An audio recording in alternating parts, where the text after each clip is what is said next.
Back in the day, heavy machinery was built to handle the toughest jobs, but not every machine earned its keep. Some were engineering marvels on paper and mechanical disasters in the field. We're talking fuel-guzzling beasts that broke down more often than a rainy day parade float, and were so oversized they couldn't maneuver on a job site without chaos. In this video, we're counting down the 10 worst beasts that ever wore a caterpillar badge or a Komatsu decal. These rigs cost operators time and money, whether they were buried in repair bills or stranded in the mud. From overhyped to unusable, we'll break down why they couldn't stand the test of time. And if you've spent years in the seat, you might recognize a few of these letdowns. Let's just say you won't miss their headaches.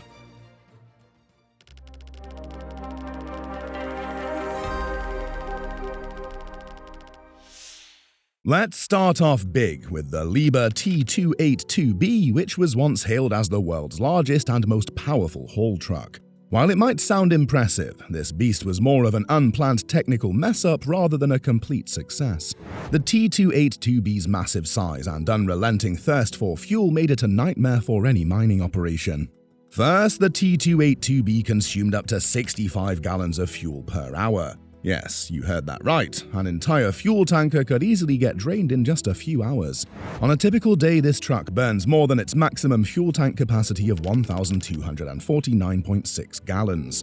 This wasn't just an inconvenience, but a costly disaster, especially for operations already running on a tight budget. And if you thought that was the worst part, think again. Its massive size made turning this giant haul truck in tight spaces nearly impossible, limiting its practical use. It measured over 47 feet long, 29 feet wide, and a dump height of 48 feet tall. But that's not its only problem. It was also plagued by frequent electrical failures. While it required highly skilled operators, those advanced electronic systems meant to make this giant more efficient were often a cause for breakdowns. Mining operations had to stop, sometimes for days, just to get it back on track. The tires, they wore out at an alarming rate, costing companies even more money in replacements. So what happened to the Liebherr T282B? Well, it was soon outclassed by the T284, a newer and more efficient model. The engineering flaws of this otherwise impressive truck remains a perfect example of what can go wrong when size takes the front row over practicality. And just when you thought it couldn't get any worse, the next machine on our list makes the T282B look like a much better machine. The Terex TC16 mini excavator is small, compact, and with a touch of imperfection. While mini excavators are meant to be nimble and efficient, the TC16 was a masterclass in poor design. First off, it was incredibly underpowered. At just 18 horsepower, measured at 2,400 RPM, the TC16 was annoyingly sluggish and struggled to get through basic tasks. This tiny excavator simply didn't have the strength to do much of anything without burning through more energy than it should. But that's not even the worst of it. The build quality, well, it was far from durable. The undercarriage was flimsy, causing the machine to become unstable under load, which is basically a death sentence for an excavator. Hydraulic issues were also common, as constant leaks and weak lifting capacity meant that digging became a far more tedious process than it should have been. Users also often reported losing power when performing functions like curling the bucket or moving the tracks. So where is the TC16 now? Well, it's mostly been retired from most work sites, with only a few units floating around in niche markets or as a collector's item. It's a mini excavator that couldn't deliver, and that's putting it lightly. But before you think the worst is behind us, the next machine is about to prove you wrong. The Case 580L backhoe loader was designed to be a versatile tool for construction and agricultural projects, but it ended up being more of a liability for the farmer than an asset. One of its biggest failures was with its transmission. It was far too prone to failure, getting stuck in gear or simply refusing to shift when needed, leading to frustrating delays on the job. There's also the problem with the shuttle shift transmission, such as the snap ring breaking in the transmission control valve. But the problems didn't stop there. Its hydraulic system was weak and often leaked, rendering the 580L practically useless for heavy lifting or digging tasks. There are also mechanical problems, such as the upper and lower kingpin or ball joints on the front axle quickly wearing out, leading to costly repairs. You don't even want to talk about the front loader frame. It was infamous for cracking under heavy loads, so don't be surprised if it ended up at the repair shop more than at the worksite. Combine that with frequent electrical issues, such as malfunctioning lights and control panel problems, and you've got a full plate to deal with. So what happened to the 580L? It was replaced by more reliable models like the 580 Super M, which fixed many of these issues. As for the 580L, it's mostly gone now, a relic of a time when case didn't quite hit the mark. And speaking of heavy machines that failed to live up to their name, up next is a massive dozer that proved that sometimes size isn't everything.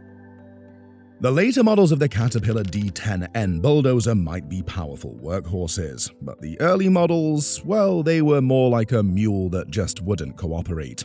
For starters, the early D10N models had severe engine overheating problems, especially during extended operations in hot climates. This was a major issue on construction sites, where reliability is crucial, and waiting for a bulldozer to cool down wasn't a luxury most operators could afford. Then there was the issue of the undercarriage components, especially the tracks, which wore out faster than expected, requiring frequent replacements and maintenance. This, of course, meant even more downtime and higher operational costs. The transmission system also wasn't very reliable in the early models, with sudden failures often leaving operators stranded mid-project. The cab was hardly any better. Poor ergonomic design meant operators would get fatigued quickly, making long hours a literal pain. Plus, it had one common issue with the Case 580L: electrical problems.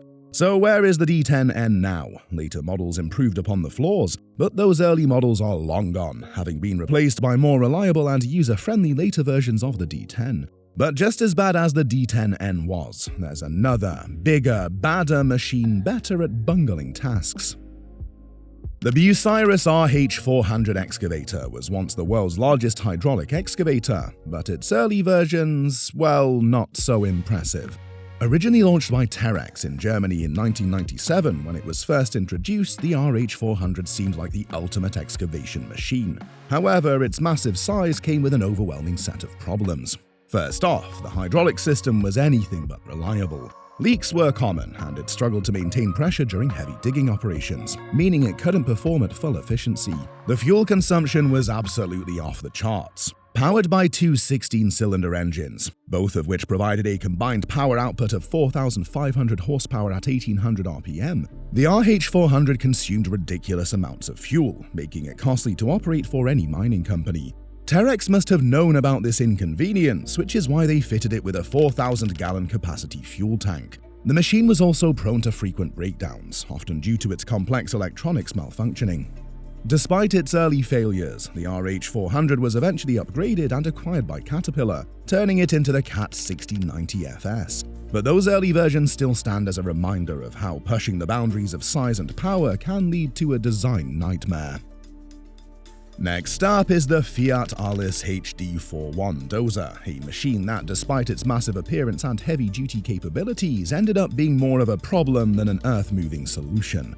This dozer was launched in 1970 by Alice Chalmers before it was later rebranded as the HD41B in '74, after Fiat bought a controlling share in Alice. When it was launched, it was marketed as a dozer that could handle large-scale projects with ease, but it struggled with a major flaw right from the start: its underpowered engine. It was fitted with a 28-liter, 12-cylinder Cummins diesel engine that generated a maximum power of 524 horsepower at 2,100 RPM. Its engine couldn't keep up with the machine's size, making it sluggish and inefficient on job sites. When it came to tough tasks like pushing large loads or working on tough terrains, this Alice Fiat dozer was often found lacking. But the issues didn't stop there. The hydraulics were unreliable, and the machine tended to overheat during long shifts, forcing operators to take frequent breaks. It was also notorious for having a poorly designed undercarriage, which resulted in excessive wear and tear. This led to expensive repairs and lengthy downtime, which no one ever wants in a high-stakes work environment. The HD41 was eventually discontinued in 1982 and replaced with more powerful and efficient models like the Fiat Alice HD50 the same year. But if you think the HD41 was downright bad, the fourth on our list is one of the most technologically defective in the history of heavy machinery. Introduced in 2012, the Komatsu WA1200 three-wheel loader might look impressive from afar with its enormous size, but in reality it was a ticking time bomb of inefficiency.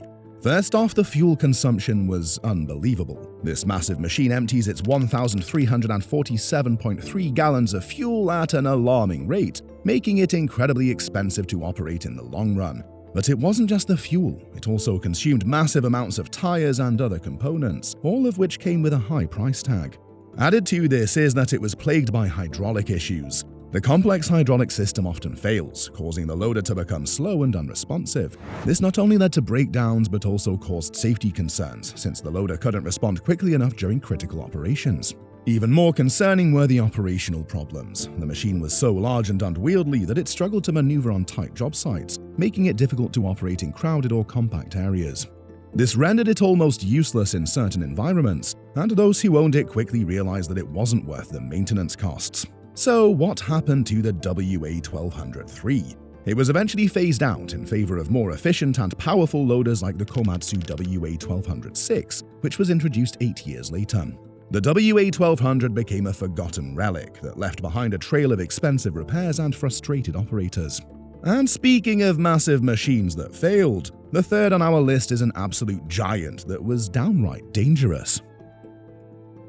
Coming in at number 3 is the JCB 3C excavator from the 1970s.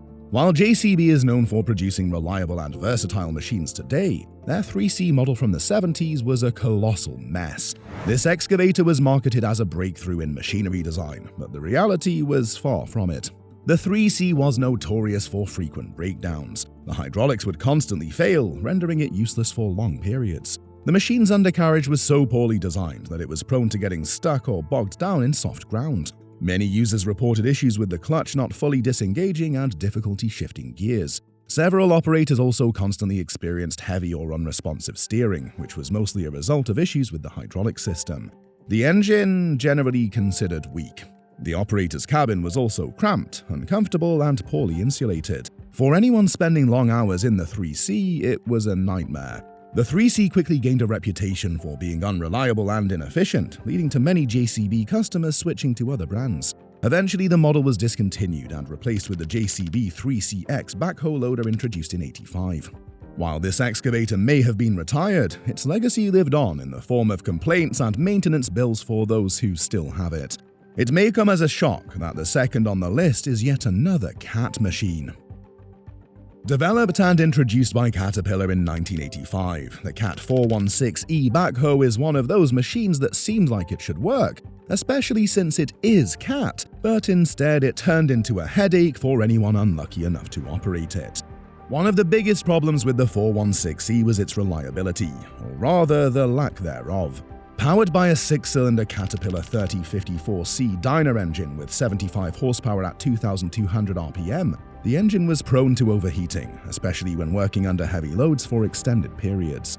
This constant overheating led to breakdowns, frustrating operators, who spent more time waiting for repairs than actually working the machine. But the engine wasn't the only issue. The hydraulics had a bad habit of failing, often under the pressure of heavy lifting, which made it hard for the 416E to perform tasks that backhoes are typically built for. Coupled with that are its mechanical complications. A notable example is the shuttle shift being too slow to engage, causing a delay when shifting between forward and reverse. Even worse, the machine had issues with its electrical systems, which frequently malfunctioned, making operations less than smooth. The comfort level wasn't much better. Operators complained about poor visibility, cramped seating, and a lack of ergonomic features that made long shifts a painful experience. Ultimately, the 416E was replaced by newer and more reliable models. The Cat 416E is a reminder that even industry legends like Caterpillar sometimes fail miserably in their designs. And now, the crown jewel of flops that were made in heavy machinery is a machine that was literally too big for its own good. The grand prize for the heavy machinery with the most efficiency ever goes to the Terex 3319 Titan. Yes, indeed, it was a Titan, but as much of a spectacle as it was an incomplete engineering feat. It was manufactured as a prototype in 1973 at the General Motors Diesel Division's assembly plant in London, Ontario, Canada. It was then first showcased in Las Vegas in October of the following year at the American Mining Congress. This dump truck weighed in at a jaw-dropping 260 tons, making it one of the largest haul trucks ever made. Sounds like a beast, right? Well, it was, but not in a good way.